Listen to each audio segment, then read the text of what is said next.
دی برباد وطن کې مچرته خوشاله خبر و نه ریدو نن سحر په دریای سواد کې یو نه دو نه درې نه پورا اتلس انسانان اتلس ژوندونه په سین لو شوي دي دغه اتلس کسانو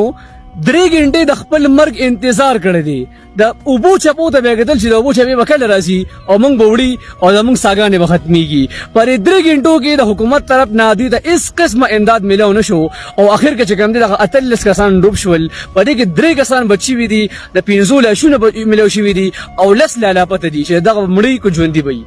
سوچ کومه چې په یو صوبه کې داغي وزراله او داغي انتظامیه د 11 کروڑ روپو بسکټ خوړی شي مطلب پل عیاشي شروع ده په دغه صوبه کې د 18 انسانانو لپاره یو نه دوه پورا 18 ژوندون بچکول لپاره یو هلیکاپټر تنظیم نشو کېدی آیا دومره دلته وسایل محدود دي آیا شیخ وبره شروع دي